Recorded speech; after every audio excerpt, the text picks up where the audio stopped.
Përshëndetje të gjithëve. Nuk e di nëse dëgjoni mirë apo jo, por ndodhem te galeria ETC dhe kam ardhur tek Bookland për të bërë atë bashkëbisedimin, videon që kisha premtuar me Xhana Kriston, të ftuarën time speciale, që do të jetë në lidhje me arkitekturën dhe informacionet që ju doni të dini për sa i përket degës arkitekturës, shkollës, punës pas shkollës edhe gjithçka që keni pyetur juve.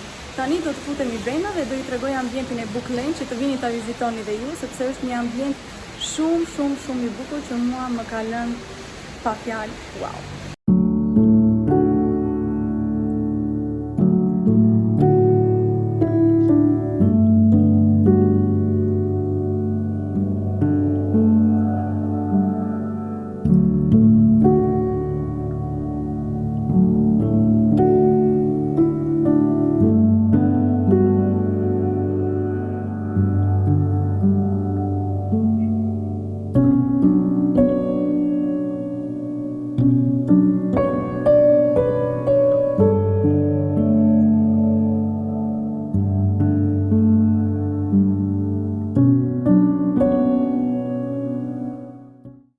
Atëherë, si që thash, ndodhemi tek Bookland dhe jemi me të ftuarën time speciale që është Xhana Kristo.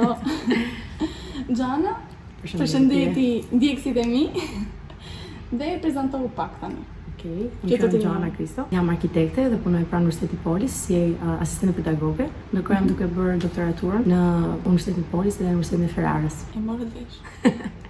Me doktoraturë. Tani, juve kishit bërë disa pyetje në lidhje me arkitekturën, në lidhje me shkollën, siç e thash, me degën, çfarë përfshin arkitektura në tërësi, çfarë ndodh pasi mbaron shkollën dhe ne do i përgjigjemi pyetjeve tuaja. Jeni gati? Jam gati. Do filloj me pyetjet. Patjetër, po. Atëherë, pyetja që ishte drejtuar për mua ishte në cilën shkollë studion. Unë jam në vitin e 5, semestri 2, po mbaroj arkitekturën tek Universiteti Polis. Edhe unë kam studuar në Universiteti Polis dhe aktualisht jam atje duke përfunduar doktoraturën dhe duke punuar. Kështu jemi të dyja policiane. Sa vite është si shkollë? Si vite është 5, sugjeroj gjithë ta përfundoj në 5 vite. Po. Edhe mua më thotë një të gjë, mbylle në 5 vite. S'ka asgjë të keqe nëse përfundon dhe pak më vonë, por ideja është që është një mundësi që duhet shfrytzuar maksimumin e saj në atë kohë, mjafton dhe tepron. Nëse përfundojnë në 5 vite shkollë, keni mundësira të tjera të cilat më pas ju bëjnë më të pavarur, rriteni dhe jeni në gjendje të jeni pjesë e tregut. Se po e lat, ju la. Fiks. Atëherë Xhana, sa do ta kesh mesataren të ndjekësit, për qenë të sigurt?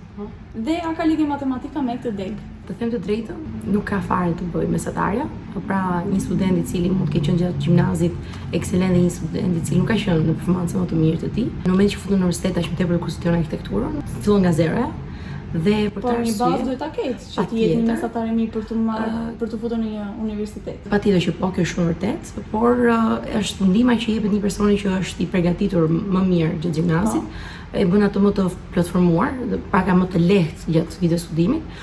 Por nëse vjen një student përsëri i cili është me një performancë jo aq të mirë gjatë gjimnazit, fokusohet maksimum dhe punon më tepër se ai person që ka qenë performancë më të mirë, pra do thotë puna e vazhdueshme ajo që garanton që ti jesh një student i mirë arkitekturës.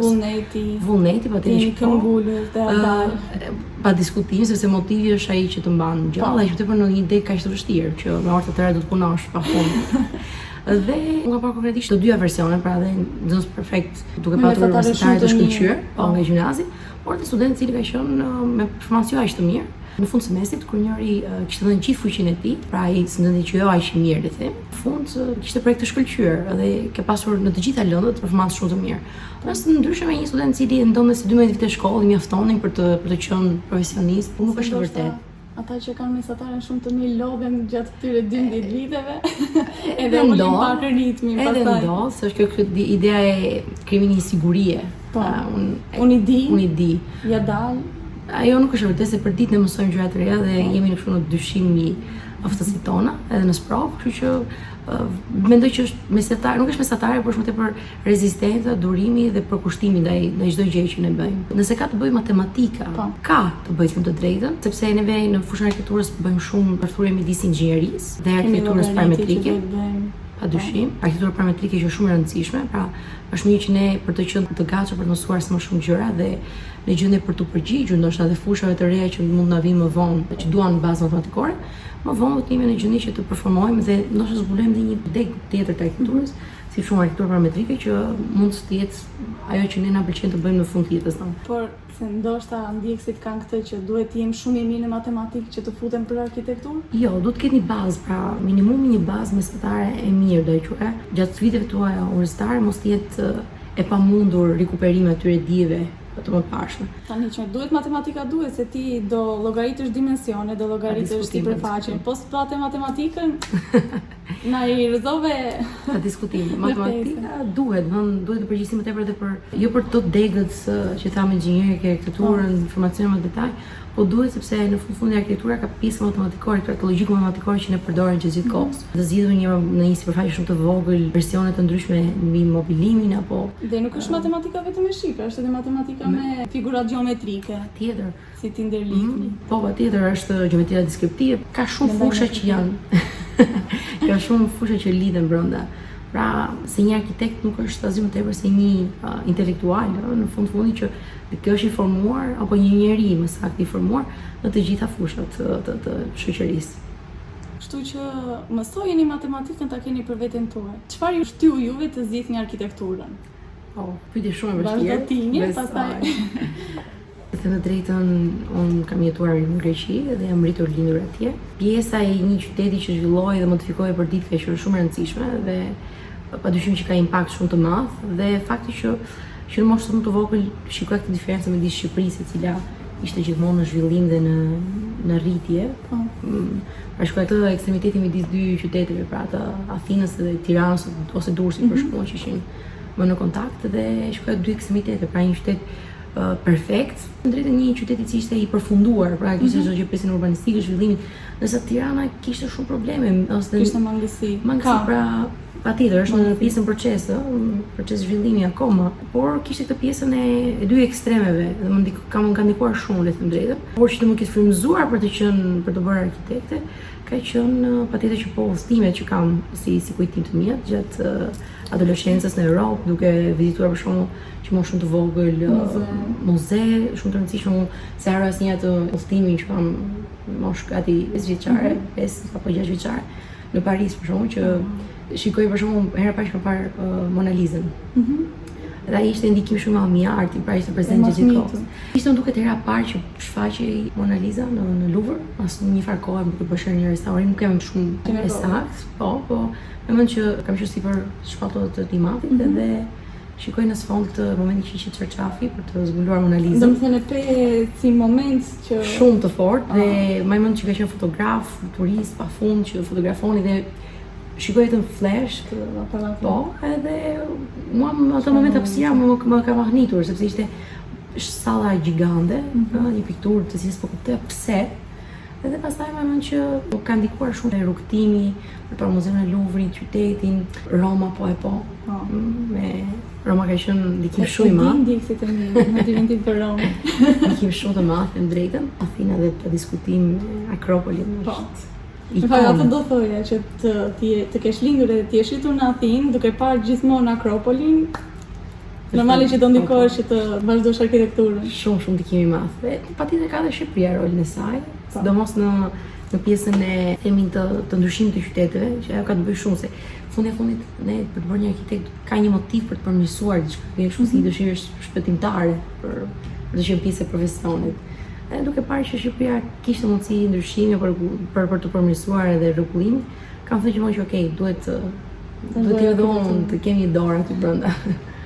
Kurse unë kam çik për të qeshur në fakt historinë. Dhe historia ka pjesën e bukur të saj. Unë mbaj mend kam parë një film, Beauty and the Briefcase, që nuk ka lidhje fare me arkitekturën. Thjesht ishte aktoreja kryesore. Ajo punonte në një korporat që ishin të gjithë meshkuj, të veshur me kollare dhe vetëm ajo ishte femër. Dhe vishte kostume, fustane që e tregonin shumë të bukur edhe i jepnin një farë prezence dhe unë thoja edhe unë do zgjedh diçka që të vishem dhe të punoj si ajo, kështu në një zyrë edhe e pispillosur, ndërkohë unë këtu me Adidas. Dhe pastaj ndikoi dhe pak babi, sepse kur ka qenë në Greqi babi ka punuar me siç punoni të gjithë. E pasi një ndikim të brendshëm. Po, dhe babi edhe sot e kësaj dite kur merr fletë ose kur mbarojnë bukën merr kartopicetën edhe fillon edhe vizaton. Nuk është se bën planimetri apo gjëra të tilla, por që vizaton. Dhe unë thash, ta bëjmë arkitekte. Po, sepse pikërisht arkitekte dhe jo për shembull ekonomiste që edhe ajo mund të jetë një profesion që ti e mban veten, arkitekte u fiksova arkitekte dhe arkitekte. Po ja ku jam. Ka është ndikimi i babait, ka qenë. Edhe kjo ka të bëjë shumë që ti kur rritesh në një ambient që ka ndikim për e. Po.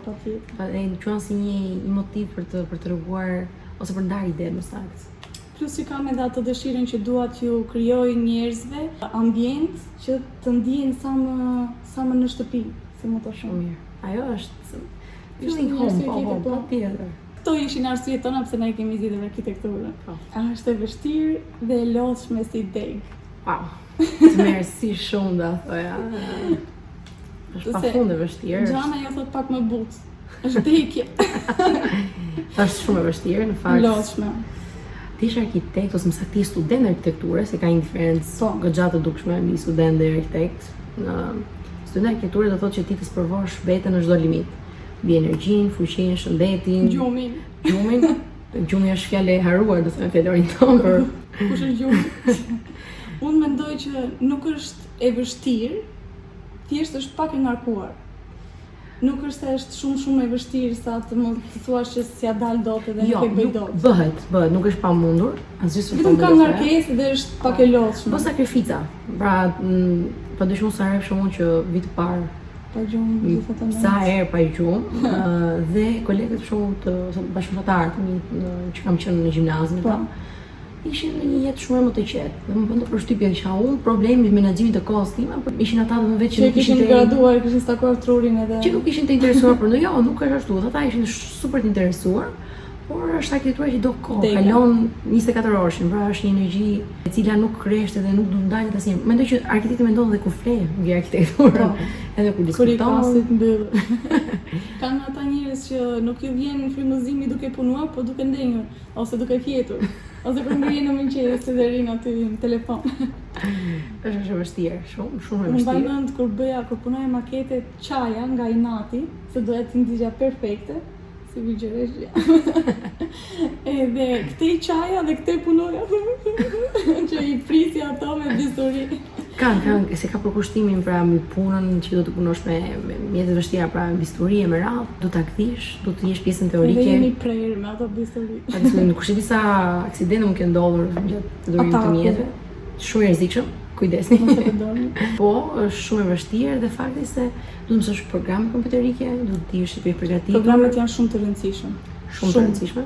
Pos ditët programet, sepse tani është ajo që nuk punohet më me dorë siç punoheshin më përpara. Programi kurse në kohë dhe ajo është ajo që do duhet në arkitekturë, prandaj është shumë e rëndësishme. Se ti e gdhim pikërisht për të arsye se s'ke kohë. S'ke kohë 24 orësh. Po, fiks. Dhe projektet kanë dhe këto të mirë që s'përfundojnë asnjëherë. Dhe ti do të punosh derisa të jetë çdo kush i kënaqur projektin tënd. Mos mendoni se ne i bëjmë projektet, e bëm sot edhe ja dalëm. Jo, ajo do ndryshohet me kalimin e kohës. Është vërtet ndryshon dhe nuk ka asnjë të ndalur. Edhe pse mendojmë që mund të arrihet perfeksioni, prapë nuk arrihet perfeksioni. Sepse çdo gjë ne ndryshojmë, ndërkohë profesori mund të ketë ide tjetër. Mund të jetë një vëzhgues i jashtëm që mund të japë ide më tepër. Është ndarje idesh, pra pikërisht kjo është e bukur në arkitekturë, që ti ndan ide dhe pikërisht se dëgjon shumë ide, duhet të punosh shumë. Duhet të menaxhosh ato shumë ide. Po, sepse bëhet një lëmsh i madh. Prandaj përzgjedh, duhet të jesh përzgjedhës i mirë, dëgjues i mirë.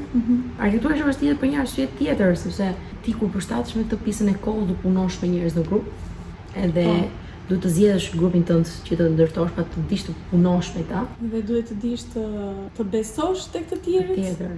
Në ndash punën, kjo është unë kam pak vështirë këtë.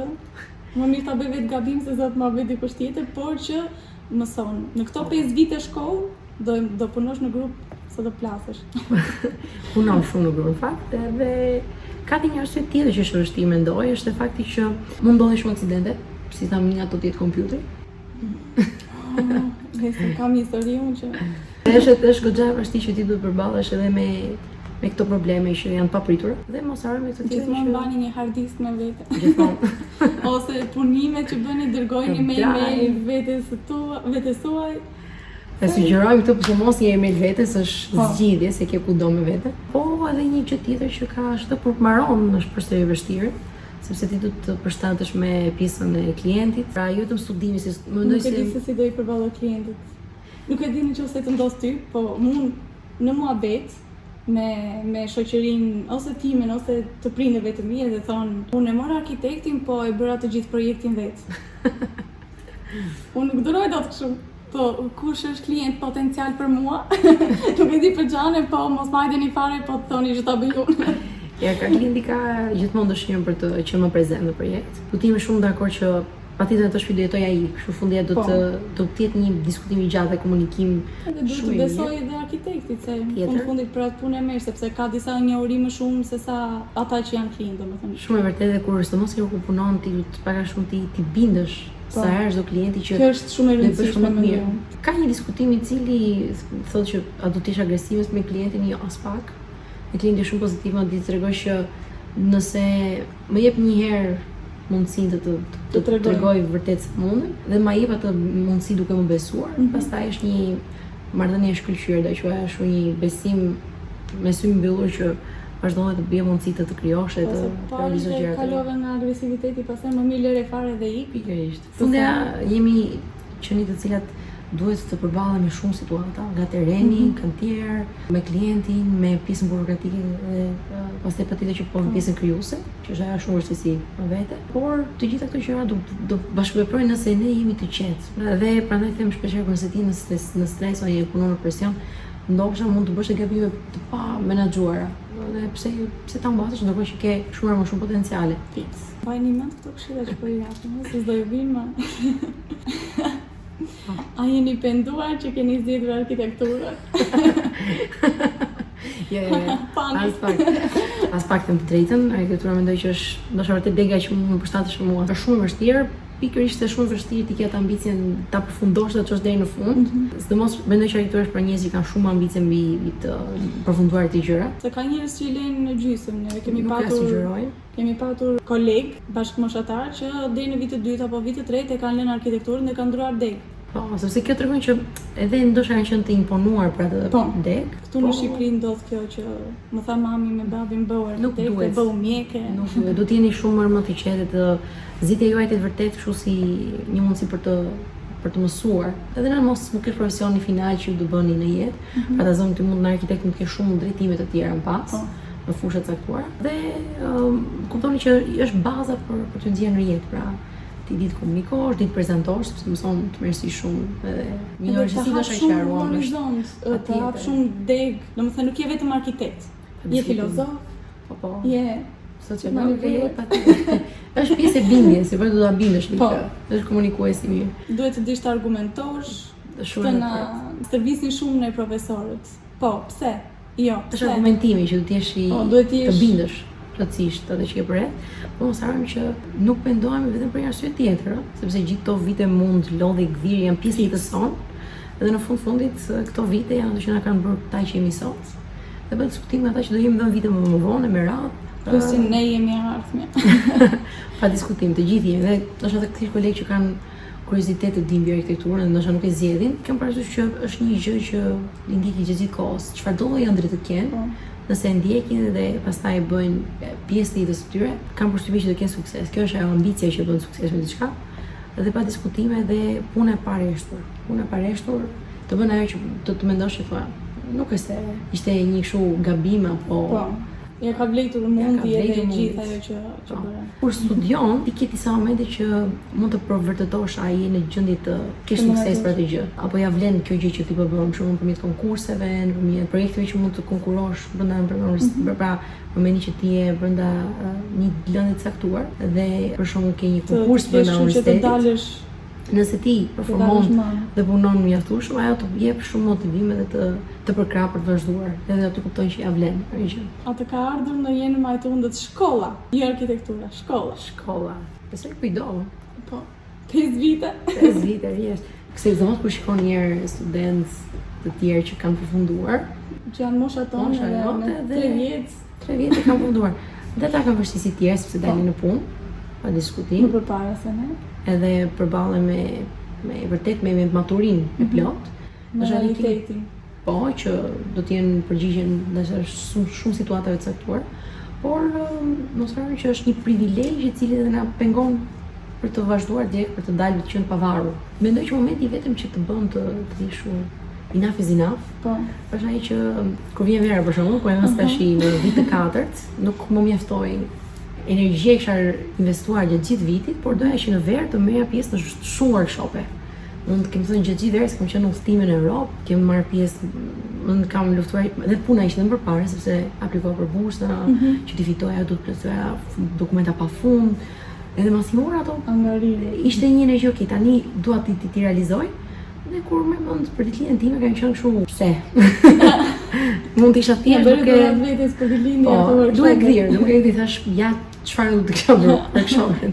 Por nuk bëhet pishmon, ama janë ca momente kështu zhgënjimi të vogla që thua, mund ta kisha menjanuar këtë, në vend pushimeve të kisha bërë pak më tepër rikarikim të energjisë, sesa prap punë, se nuk dale, puna është pafund. Tani, unë kur sonja me idenë sa e në shkollë, shfrytëzoj ata pushimet, pastaj tër jetën punë. E vërtet, është absolutisht e vërtet kjo gjë. Prandaj edhe unë do bëj pushime edhe këtë vit. Shumë, s'ka. Po, edhe unë kam patur atë pjesën që më kalonte ndonjëherë për mend, kështu që pse e zgjodha arkitekturën. Pastaj thosha, jo, mos e lejo vetes që të thosh pse e zgjodha, se pari e the pse e zgjodha dhe ju pendova që e zgjodha, aty pastaj unë mbet gjithë fuqinë. Edhe më mi qaja, e fshija nga truri dhe vazhdoj aty duke punuar dhe duke qenë ato vija. Një pyetje tjetër tani, kjo në fakt është pak e gjerë, mendoj, çfarë stili ju pëlqen në Aredin? Se fjala stil. Se tani kaluam në Aredin, nga ajo pjesa jashtme. Tani se ndoshta publikun e gjër fjala stil ka një interpretim specifik që është keq interpretuar në vite nga Tjetër publiku. e mësojmë ne, tjetër Përdor thot populli. Fix popull, sepse në sensi që çdo kush që është jashtë këtij profesioni, ka raste që kanë dhe profesionistë që bëjnë gabim me këtë fjalë. Po. Pra se stili është stil specifik për modernizmin, pra art nouveau, Neoklasicizmi. pikërisht, nga stilet specifike në arkitekturë që mësohen. Stili rinjës romanike e tëra me radhë, po stili është i pastër. Radhë e parë që nuk mund të kenë ndërthurje disa elementeve, vetëm mund të kemi vendosje të stileve, por jo ndërthurje, se shumë shpesh përdor shpesh edhe mo të përon pak si fjalë të drejtën midis modernes dhe klasikes që s'është e vërtet, nuk mund të ndodhë, domethënë është pak. Po mirë, që Po. të jemi pak më të thjeshtë. Për shembull, në një shtëpi, ty të pëlqen që të ketë gjëra të ngarkuara, me lule, me gjëra kështu, apo të jetë gjë thjeshtë edhe e pastër edhe se ndoshta për këtë e kanë atë stilin që Kuptoj, nëse shikojnë karrigjen me ato ratët si kon. Nuk e kuptoj, pa viktoriane me radhë. Po, Për mua mendoj që sepse njerëzit që nuk kanë lidhje me arkitekturën nuk e mendojnë që ka kaq shumë ndarje stile. Din vetëm stil modern edhe stil klasike, e kuptoj. Mendoj që një ambient ku ti jeton rreth parë do të jetë sa më i pastër. edhe i qetë, I qetë, që të shlodhesh, patjetër, që ngemi njësoj. patjetër. Sepse fundi të kemi një jetën background edukimi dhe dikon kjo që besoj, por mos harrojmë që ambienti ku ne jetojmë do të jetë sa më i qetë për një arsye që ne të kemi mundësinë në këtë ditar le themi të përditshmërisë tonë, të shtojmë elemente që të jenë me ngjyra të ndryshme, pra të kujtimeve tona, dhe sa më shumë të modifikohet kjo hapësira vetëm në bazë të tyre. Pra unë do doja më tepër të kishim një shtëpi shumë komplet të bardhë, të cilën pastaj mund të modifikojë çdo faqe muri në bazë të një kujtimi që ti ke. Ta zëm X periudhë të jetës të do që të jetë vetëm në atë formë, mund të kenë nga punit udhëtimeve, grumullimi të shumë objekteve sendeve përkujtimore mi. Domethënë ta kesh të kujtime të thjeshtë dhe ta mbushësh ti me kalimin e kohës. Pra, në një farë mënyrë ti jetë më e pavarur. Tani do thoni që çfarë arkitektin në do moment. Unë do veproja si Ti je arkitekt mbi këtë gjë, pra do bisha shumë me përzgjedhje selektike, pra me shumë kujdes mbi çfarë do shtoja. Ndoshta një person që jeton dhe përsëri vendos me shumë dashuri gjërat brenda në atë ambient, sidomos në pjesën e banimit, më kuptojmë pra të shtëpisë, mendoj që edhe ai është një arkitekt shumë i mirë. Pra arkitekti nuk kemi brenda vetes. Pikërisht, është kujtimi dhe krijimi i memorieve. Nuk flasim pastaj me shkallë qyteti, punimi, le themi ndërurban, por flasim vetëm për shtëpinë brenda. Ndërsa arredimi pastaj në bazë të funksioneve të ndryshme, pra nëse do të jetë një bibliotekë si në rastin këtu që jemi, apo do të jetë objekt social apo zyrë, ka të bëjë në bazë të funksionit që ka, kështu që patjetër që po plotësojnë dëshirat e klientit. Po mos harë më ka rëndësi më tepër te kjo, te pjesa e shtëpisë, sepse nuk duhet që të ndikohet publiku, do të thënë, ok, do të krijojmë modernizm, minimalizm, jo, ti krijon memorien tënde. Mund të jetë komplet avantgard, pra të jetë shumë e çuditshme shtëpia, mund të ketë kujtime dhe memorie shumë të çuditshme, por më është e bukur. Dhe kjo ka rëndësi në shtëpi. Dua të bëj unë një pyetje. Nëse ti pëlqen gjërat minimaliste dhe dikush të vjen të merr ty si arkitekte për të krijuar diçka super të rënduar apo me Do përshtatet patjetër. Do i përshtatesh? Do dalësh pak nga ajo pa diskutim, sepse mendoj që arkitekti ka të veçantën e tij që çdo klient e zgjedh arkitektin pikërisht për të çfarë ai ka. Po nëse të kërkon një person të bëjë diçka ndryshe dhe ka patjetër sigurisht, sepse një arkitekt ka, përderisa ka studiuar historinë e arkitekturës dhe di çdo gjë mbi çdo element, nëse ai përputhet me gjëra që kanë kuptim, sigurisht, për mua si arkitekte, do të përzgjedhë, do të përshtatem që të në një mënyrë ta edukoj atë mbi estetikën, edhe ndërkohë unë të kem mundësi të kuptoj akoma më tepër për atë person. A është e lehtë të gjesh punë si arkitekte? Është e vështirë, por jo në Shqipëri, në sensin që Shqipëria është duke zhvilluar. Kemi një Tiranë e cila gjithikohë ndërtim, dhe patjetër që arkitektët janë shumë të rëndësishëm, sidomos tani. Dhe kanë filluar dalin sa më shumë arkitektë. Patjetër dhe duhet, është shumë mirë, në fund ja krijojmë mundësi të reja ekonomiku njërin kohë. Do të jenë, gjithmonë janë, si themi, njëherë është një profesion në fokus, njëherë është profesion tjetër në fokus. Është gjë e mirë sepse në fund janë shumë arkitektë, është mirë për ta. Është vështirë nëse ti nuk je mjaftueshëm i profesionalizuar, pra ti je i aftë në punë, përgjigjesh probleme me radhë. Po ka dhe raste të tilla që duke u përkushtuar, ai mund t'ia dalë dhe të jetë më mirë në një pjesë apo në pjesë tjetër të profesionit. Tjetër gjë shumë e rëndësishme është që të mos jetë vështirë për ty. Mendoj se është mirë që një person që del nga universiteti, në radhë të parë mos ta lejë momentin e fundit për kërkuar një punë. Pra do të nisë një eksperiencë edhe më përpara, në momentin që ai është student, të bëjë praktika të ndryshme pune. Do thosha edhe për praktikën. Patjetër, pra internshipe që njohim, duhet të di se kush janë arkitektët e tregut, të di për shembull kush janë zyrat e rëndësishme ose zyra jo dhe aq më pa di projektet kush i bën. Po. Ti të informuar. Pikërisht, ne do të dimë me ambientin vendin ku jetojmë se kush punon për këtë vend dhe duke i njohur, duke krijuar, le themi, kontakte nëpërmjet eventeve të ndryshme marrësh pjesë, njohësh, kish mundësi të diskutosh, të dash ide. Patjetër që po, ne jemi në gjendje të mënyrë të jemi pjesë e këtij grupi, jo? Grupi që gjanë në punë dhe në treg. Kështu që duke punuar, pse jo, ai mund të arrijë për shembull që nesër pas nesër duke treguar një ide, duke diskutuar në një mbledhje apo takim, mund të bëhet një ofertë për të qenë pjesë e punës nesër të një zyre. Dhe të vjen aty kurse pret.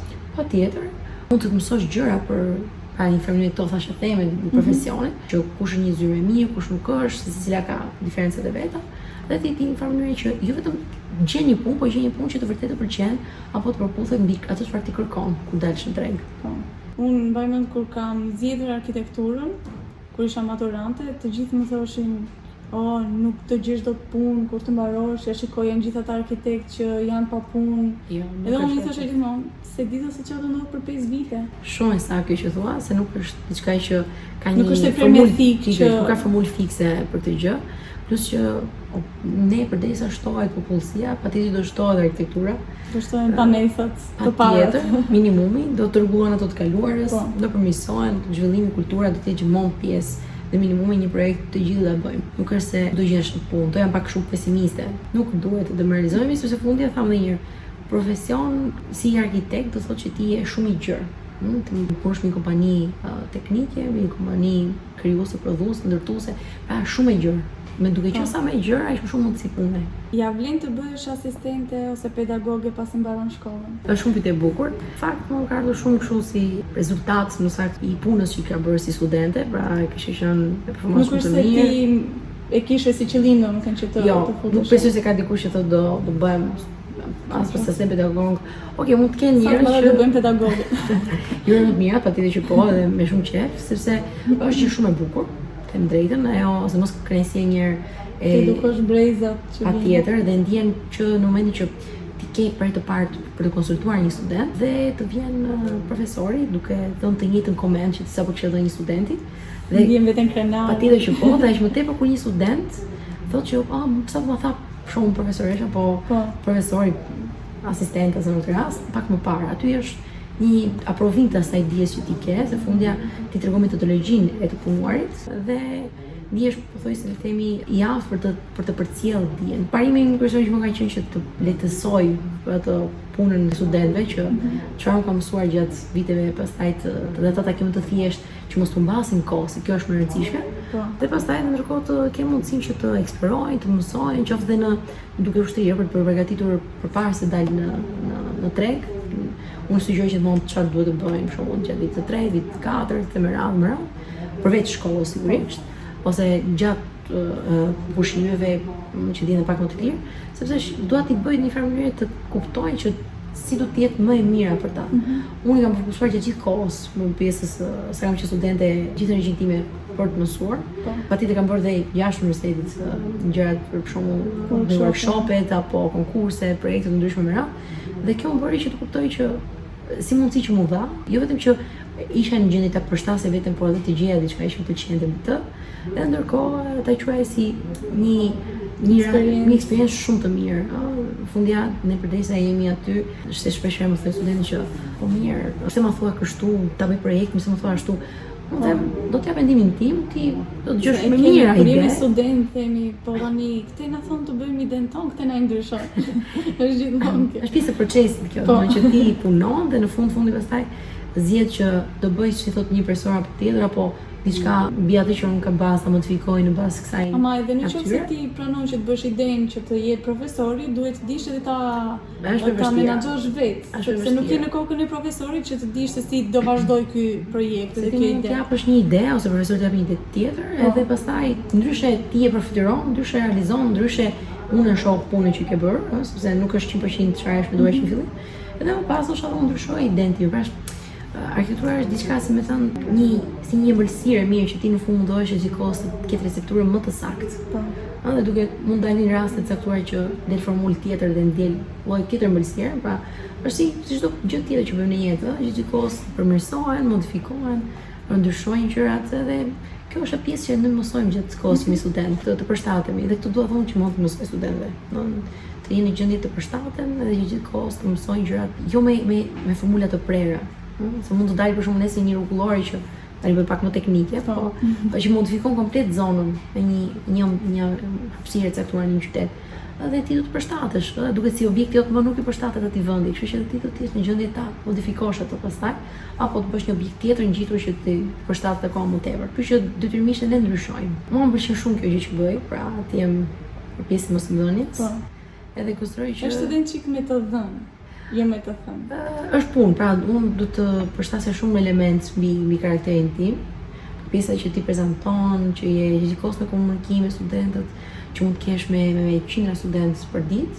Do durim. Patjetër durim dhe aty vërteton këtë gjë që është si klienti fundit. Pra ti nëse ke një klient që mund të ketë 100 dëshira, ti mund të kesh. Po këtu është klient që di arkitekturë, që po është duke mësuar. Akoma dhe më siduese, sepse të vënë në pyetje dhe në sfidë mbi çfarë po i jep dhe me çfarë ai mund të t'japë ty.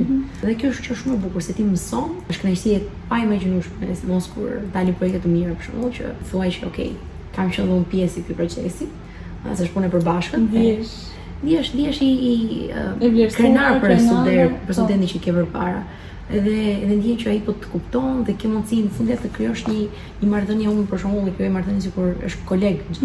Pra dhe raport marrëdhënie që kam bashkë me ty mund të kemë me gjithë studentët, sepse i quaj që në mos sot për 4-5 vite të jem pra do jemi koleg tamam. Po do jemi arkitekt të dy, do jemi ndoshta duke punuar në një zyrë apo duke punuar në një njëjtin pozicion, kështu që mua është njësoj si një rrugtim që dua të kem aty që kam afër sa më të aftë që ti të mësoj të punoj sa më qetë me të. Po është edhe pak që duhet personi që do të futet për shembull në mosmendënie, ta ketë edhe pak dhunti, siç e ke ti. Unë për shembull nuk e bëj dot. Sepse mund të dish shumë gjëra, mund të jesh për shembull me 2-3 fakultete, por nuk ke atë dhuntin atë që t'ia transmetosh tjetrit njohuri që ti ke. Kurse Xhana Faleminderit. Siç po e dëgjoni, siç po e shikoni. Prandaj edhe është aty ku është. Shumë faleminderit, por besoj të gjithë mundën, pra se ne kemi shumë profesionistë shumë që janë të shkëlqyer në treg dhe kur janë mund të jenë profesorë tek ne dhe i kanë, kemi shumë arkitektë shumë të mirë, për shembull që janë profesorë dhe janë në treg gjithashtu. Ka ndoshta karakter tjetër dhe kjo është gjë shumë e mirë, pra mos presim gjithmonë që profesor do të jetë ai që do na lavdëroj apo do të jetë shumë i dashur me ne. Po na lavdëruan. Duhet na përgatisi çdo profesor që edhe kur na thot një fjalë, se nuk e ka asnjë me të keq. Po në fundit aq shumë ra studentë që kemi në kontakt për ditë nuk ke energji, domethënë jo të ndosh të kesh inat me një student është për mua është pak absurde ta quaj, sepse ndoshta ti mund mërzitesh me të, sepse ke emrin tek ai projekt që ka ai dhe do të jetë sa më i mirë projekti dhe e shikon atë për shkak që po pse ma lë, se zëri është një zyrë projektimi. Dhe në momentin që ti punon, do që ai të jap maksimumin e tij. Të marrësh ti atë që e jep. Pikërisht. Edhe e sheh si formë investimi. Që do të jetë reciprok. Dhe kur shumë ka profesionistë që janë më të prerë në kontaktet e tyre, pra sepse ata flasin me punëtorë, po flasin me klientë të tjerë, me vizitorë të mëdhenj më radh, janë ndoshta më të prerë dhe kjo nuk ka pse i frikson studentët, por përkundazi duhet të kuptojnë që ato komente që marrin sa për të mirën e tyre. Dhe është gjë e mirë në fakt sepse i trajton sikur është vërtet. Sikur është treg, sepse e tham, unë nëse do kem pra sot jam shumë më i qetë në sensin që dua të ndjen shumë më të relaksuar dhe mos të ken fare të ndrojtje midis profesor dhe student, po mund vi një moment që vjen një person i cili është shumë i prerë, mund të dalësh ti në treg dhe tek punëtori jot, pra punonësi jot i parë ti shumë i prerë dhe ti do të ishte përshtatës, nuk do dorëzohesh, ose ke bërë gjatë vitit shkollë. Kështu që është një marrëdhënie që të jetë goxha e maturuar. Edhe nëse do vi një profesor që është ndryshe nga ajo mënyra si e mësuar të edukohesh deri tani, do të përshtatesh edhe ti sa më shumë. Mos harrojmë që edhe profesorët përshtaten shumë me studentët. Nuk është 100 karaktere që janë të ndryshme dhe shumë të veçantë dhe të bukura në natyrën e tyre. Është më vështirë që përshtatet profesori me ne sesa ne me profesorin sepse ata përballen më shumë. Dhe mos harrojmë që do të jenë në gjendje të pranojnë çdo koment janë për të mirën e tyre. Do thënë, ju thash një herë, mua është kënaqëri që në treg të nxjerr njerëz që pra profesionistë më saktë, që të jenë të shkëlqyer, sesa disa që thjesht të jenë të një numër pjesë e tregut, thjesht për të thënë arkitekt. Pikërisht. Dhe prandaj jam ndëm kërkuese apo dhe kolegët e tjerë mund të jenë shumë kërkues, se fundi janë kohë që harxojnë nga jeta jonë, për një gjë që na pëlqen shumë të bëjmë, dhe prandaj ata do të jenë të mirë kuptuese dhe të punojnë bashkë me ne për këtë gjë, se fundi janë për jetën e tyre dhe ata punojnë. Pyetja e radhës është si bëhet praktika dhe kur duhet nisur? Okej. Atëherë praktik pune, përse është kusht për përfunduar universitetin, pra ti jesh në vitin e 5, të kesh bërë një brenda atij vitit kesh bërë një praktik pune me X orë të përcaktuar. Për mendimin tim praktik pune do të nisi dikush që në vitin e 3 të universitetit. Pra 3 vite vjeç. Me shumë kënaqësi atëherë që e ke bërë se të maturon shumë, të tregon para shumë. Ne kupton që ka shumë gjëra që duhet të shqetësohesh më shumë se sa ato notat e shkollës. Pikërisht. Edhe aty kupton që në cilë pjesë ti je më i aftë apo do të përmirësohesh gjatë viteve studimit, sepse fundi nëse je në vitin e 3 ke ende 2 vite kohë për të rikuperuar gjithë ato punë. Duhet që të përsëritet në këto vite, pra vit të 3, vit të 4, vit të 5, që ti të kesh mundësinë të njohësh zyra të ndryshme, patjetër tu ja puna që bëjmë më tepër, që njohim kontakte të reja, kemi mundësi dhe ndoshta na ofrojnë dhe nesër pas tjetër përse një vend tjetër pune.